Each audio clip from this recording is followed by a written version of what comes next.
इस वीडियो में class 6 Hindi chapter 5 व्याकरण परिवार इस पाठ में जितने भी क्वेश्चन होगा सभी को एक ही करके सोल्व करेंगे अभ्यास पर। ठीक है, तो देखिए प्रश्न 1 में पूछा गया कि सही विकल्प चुनकर लिखिए। सही विकल्प जो कि यहाँ पर पहला प्रश्न में पूछा गया कि संज्ञानंद का काम नहीं हो सकता, तो इसमें आपको टिक लगाना है, इसमें कि क्रिया देवी के बिना। ठीक है, यही आपको टिक लगा देना है। अब देखिए ख में पूछा गया कि संज्ञा या सर्वनाम की विशेषता बताने वाले शब्द को हम लोग क्या कहते हैं, तो इसमें आपको टिक लगाना है विशेषण। क्या कहते हैं? विशेषण।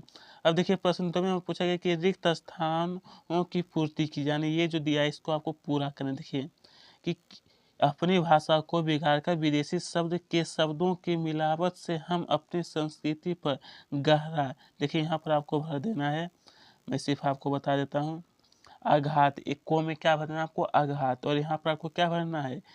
विशेषण। क्या भरना है? विशेषण। और यहाँ पर क्रिया विशेषण की माँ का नाम, यहाँ पर क्रिया देवी। क्या होगा? क्रिया देवी। और यहाँ पर आपको क्या भरना है? संबंध बोधक। क्या भरना है आपको? संबंध बोधक। ठीक है, चलिए प्रश्न संख्या 3 देखते हैं। प्रश्न 3 में हमारा पूछा गया कि एक या दो वाक्यों में उत्तर का राय लिखने के लिए विशेषण किसे कहते हैं, तो उत्तर में लिखना है कि संज्ञा अथवा सर्वनाम शब्दों की विशेषता बताने वाले शब्द को हम लोग क्या कहते हैं? विशेषण। अब खो में कि सर्वनाम शब्द किन शब्दों के बदले में आता है? सर्वनाम शब्द, तो उत्तर में लिखना कि संज्ञा शब्दों के बदले में सर्वनाम शब्द आता है। संज्ञा शब्द के बदले में। ठीक है, अब देखिए गो में हमारा पूछा गया कि समुच्चय बोधक वाक्य में क्या काम करता है? समुच्चय बोधक वाक्य में, तो इसका उत्तर ये वाला आपको पूरा लिख लेना है। ठीक है, ये गो का उत्तर हो जाएगा, आपको अच्छी तरह से लिख लेना है। अब देखिए प्रश्न 4 में दिया है कि 3 से 5 वाक्यों में उत्तर लिखना है। देखिए को नंबर जो उसको हमने लिखना भूल गए थे। ठीक है, आपको किताब से लिख लेना है और इसका उत्तर मैं आपको बता देता हूँ। देखिए इसका उत्तर है ना कि संज्ञानंद और क्रिया देवी के 3 बच्चे और 1 पुत्र और 2 पुत्रियां। पुत्र का नाम सर्वनाम और उनकी 2 बेटियां का नाम विशेषण तथा क्रिया विशेषण। उनके 2 नौकर भी जिनका नाम संबंध बोधक तथा समुच्चय बोधक थे। यही आपको लिख लेना है। अब देखिए ख में पूछा गया कि व्याकरण के परिवार में विशेषण का क्या महत्व है? व्याकरण के परिवार, तो लिखना है कि व्याकरण के परिवार में विशेषण का बहुत बड़ा महत्व है। विशेषण संज्ञा और सर्वनाम की विशेषता बताता है। इसी तरह से आपको पूरा लिख लेना है। फिर यहाँ दिया कि उनके गुणों को बताने वाले शब्द विशेषण की 3 अवस्थाएं होती है। पहला, दूसरा, फिर आपको तीसरा लिख लेना है। ठीक है, अब देखिए गो में हमारा पूछा गया है कि हिंदी भाषा के जन्म की कहानी लिखिए। क्या चीज? हिंदी भाषा के जन्म की कहानी। तो देखिए गो का उत्तर जो आपको ये यहाँ से लेकर के ये आपको पूरा लिख लेना है। ठीक है, ये गो का उत्तर हो जाएगा। ठीक है, आपको अच्छी तरह से लिख लेना है। अब चलिए गो में पूछा गया कि क्रिया विशेषण और संबंध बोधक में क्या अंतर है, तो देखिए क्या पूछा गया? क्रिया विशेषण और संबंध बोधक में, तो लिखना है कि क्रिया विशेषण वाक्य की क्रिया की विशेषता बताता है। इसके अतिरिक्त विशेषण और स्वयं अपनी अर्थात क्रिया विशेषण की भी विशेषताओं का उल्लेख करती है। क्या करते हैं? उल्लेख। और फिर आपको क्या करना है? ये संबंध बोधक है, इसके बारे में फिर आपको पूरा लिख लेना है।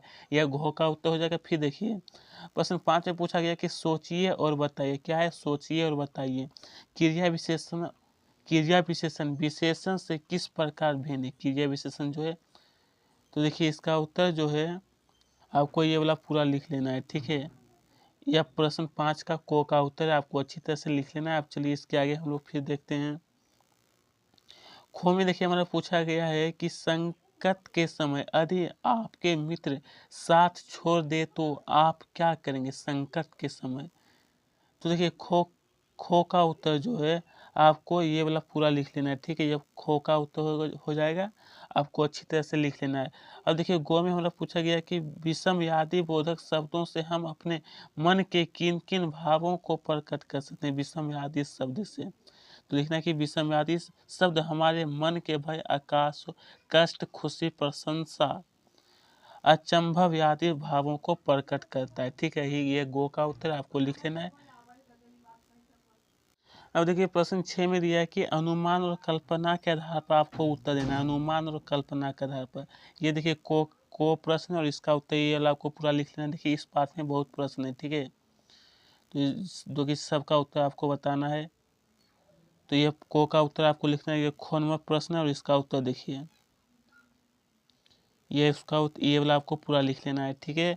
अब चलिए, गो में हमारा दिया गया कि यदि व्याकरण में सर्वनाम का उपयोग ना होता तो भाषा पर क्या प्रभाव पड़ता है, ये वाला इसका उत्तर आपको लिख लेना है, ठीक है। अब चलिए इसके आगे फिर हमारा दिया कि भाषा की बात है कि निम्नलिखित मुहावरों का अपने वाक्यों में प्रयोग करिए। ये जो मुहावरा देखिए दिया है, इसका वो कह रहा है वाक्य में प्रयोग करने के लिए। तो देखिए यहाँ पर को, 2 नंबर, 3 नंबर, 4, ये चारों आपको क्या करना है, लिखना है। मुहावरा जो इसको वाक्य में प्रयोग करना था, जो कि आपको यही लिख लेना है। अब देखिए 2 में पूछा गया कि नीचे लिखे शब्दों के विलोम शब्द उनके नीचे लिखे शब्दों से चुनकर लिखिए। मतलब ये जो दिया है ना, आपको सही तरह से नहीं लिखा हुआ, आपको सही सही लिखना है। तो देखिए इसका उत्तर 1 का आपको घो लिखना है। मैं आपको बता देता हूँ, 1 का घो हो जाएगा, 2 का चो आपको लिखना है, उसके सामने उत्तर लिखना है, ठीक है। 2 का छो, 3 का छो मिलान नहीं करना आपको उसके सामने उत्तर लिखना है। 2 का हो जाएगा चो, 3 का छा, 4 का गो, इसी तरह से आपको ये पूरा लिख लेना है। 3 में पूछा गया कि निम्नलिखित शब्दों की 3-3 पर्यायवाची शब्द लिखिए। 3-3 पर्यायवाची शब्द, घर का हो जाएगा गृह, सदन, भवन, पुत्र, पुत्री, हाथ, मित्र, ये पांचों आपको पूरा लिख लेना है, ठीक है।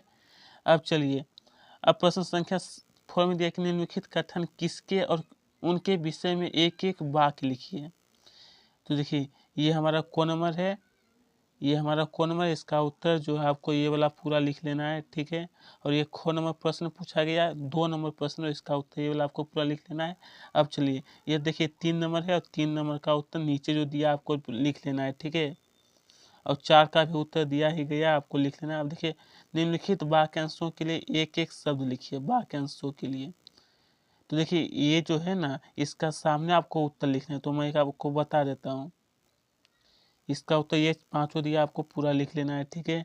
अब देखिए 6 में कि निम्नलिखित वाक्यों में से संज्ञा एवं उनके भेदों के नाम छाट कर लिखना है। तो देखिए मैं सिर्फ आपको बता देता हूँ, कुछ का उत्तर मैं आपको बता दूंगा और कुछ आपको ही लिख लेना है। को का है ये उत्तर, आपको चारों लिख लेना है। क्या है, प्राणी हो जाएगा जातिवाचक, वाणी जातिवाचक है। फिर देखिए खो नंबर है, उसके बाद गो नंबर फिर दिया है, फिर देखिए घो हो गया और चो भी दिया गया है, और छोर जो है आपको खुद लिखना है। तो दोस्तों यहीं पर इसका क्वेश्चन से समाप्त।